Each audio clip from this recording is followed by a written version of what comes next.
Bagaimana cara mengkomunikasikan yang tepat kepada anak tidak mengikuti perbuatan temannya yang buruk? Kadang lingkungan mempengaruhi anak. Dan terkadang anak yang saya tanyakan bagaimana cara komunikasi dan cara mendidik anak yang tepat untuk tidak mengikuti perbuatan temannya yang buruk. Karena terkadang anak sangat terpengaruh dengan lingkungan, bahkan orang tua menasihati pun tidak mau mendengarkan. Terima kasih. Masya Allah. Kita masuk ke pertanyaan kedua. Bagaimana komunikasi dengan anak untuk tidak mengikuti perbuatan temannya yang buruk? Nah, jadi misalnya nih ada dong, kalau misalnya kayak anak artis tadi mau bully. Nah, gimana kita membentengin anak biar dia nggak ikut perbuatan buruk tersebut? Silahkan Mbak Gita. Balik lagi komunikasi, aturan dan hukuman itu harus ada. Oke. Komunikasinya balik lagi di awal. Misalnya, ini juga kasus ini jangan sampai atau jangan waktu anak kita kecil ketika ada yang bikin salah. Jadi ini ada kasus, ada si anak ini mengeluarkan SD kelas 2. Si anak ini ngeluarin kata-kata kasar lah. Si nenek nih yang datang ke sekolah, si neneknya datang ke sekolah. Si anak, namanya anak di rumah ditanyakan, itu dengar dari mana? Teman aku siapa? Si ini gitu. Besokannya neneknya datang ke sekolah, dicari mana yang namanya ini. Anaknya dimarahin si anak temannya ini. Ini hal yang salah ya, bahwa ketika kita mendengar anak kita melakukan kesalahan, yang kita tanya kamu dapat dari mana? Dari teman. Terus kita datangnya temannya, kita marah sama temannya. Kenapa? Pada momen itu berarti si nenek tidak mengajarkan si cucu untuk bertanggung jawab atas apa yang dia ucapkan, atas apa yang dia dengar. Itu kelas 2 SD, konseptualnya sudah terbentuk. Beda kalau dia 5 tahun, dia belum ngerti, bahkan dia dengar di YouTube dia nggak ngerti. Jadi kalau yang anaknya 5 tahunan, ngomong nih yang enggak keluar. Kalau suami saya tuh ditanya, kita tadi bilang apa? Nih ya, jari tengah. Itu jari tengah. Apa jari tengah? Nggak tahu. Kita bilang, kalau tidak tahu, tidak boleh diucapkan, tidak boleh dilakukan. Emang itu apa? Itu nggak bagus. Baik lagi itu tontonan bule kan, apa namanya dari acara luar kan, gitu kan, kasih jari nggak boleh. Tapi 2 tahun itu dia sudah masuk secara pemikiran, itu dia sudah pengetahuan itu konseptual, kelas 2 SD.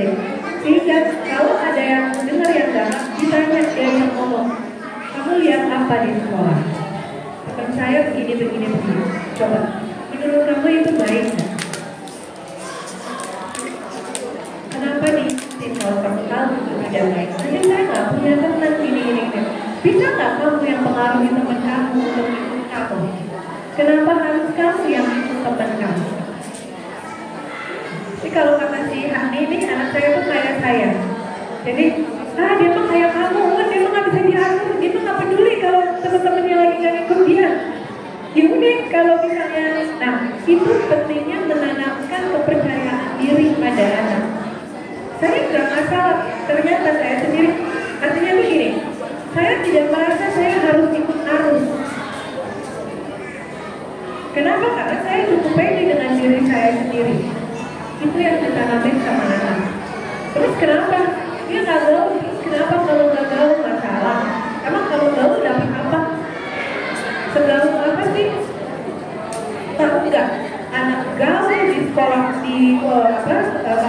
kalau kita punya di remaja ya, kamu tahu nggak? Anak gaul di sekolah 1 waktu pada SMP, ini beneran juga lagi meninggal karena pakai narkoba, saking gaulnya. Iya,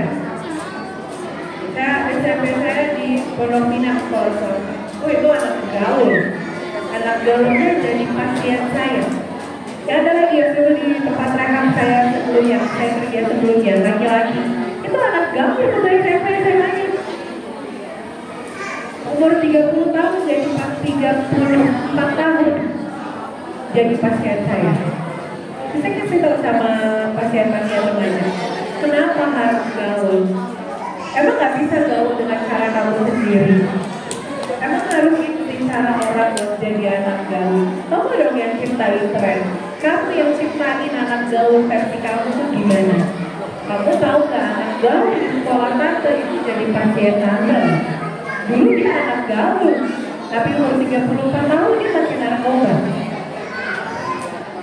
Jadi diajak komunikasi dan jangan kalimatnya itu gini, nggak benar itu teman kamu, kalau itu nyalahin anak orang.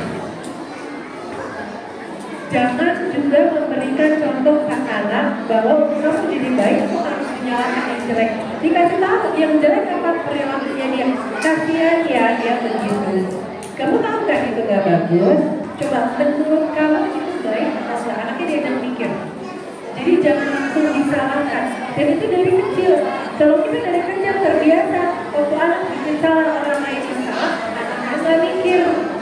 Tidak berpikir untuk mempertanggungjawabkan apa yang dia dengar dan yang dia lihat. Terima kasih jawabannya, Ibu Citra. Dan benar ya Bu ya, memang kita harus mengajarkan anak kita bertanggung jawab pada keputusan ya. Jadi kalau dia ikut temannya, dia yang harus bertanggung jawab atas keputusan yang sudah diambil. Tapi untuk anak yang masih di bawah umur, kita cukup mengatakan bahwasanya perbuatan itu buruk dan memberi pengertian tentang perbuatan tersebut.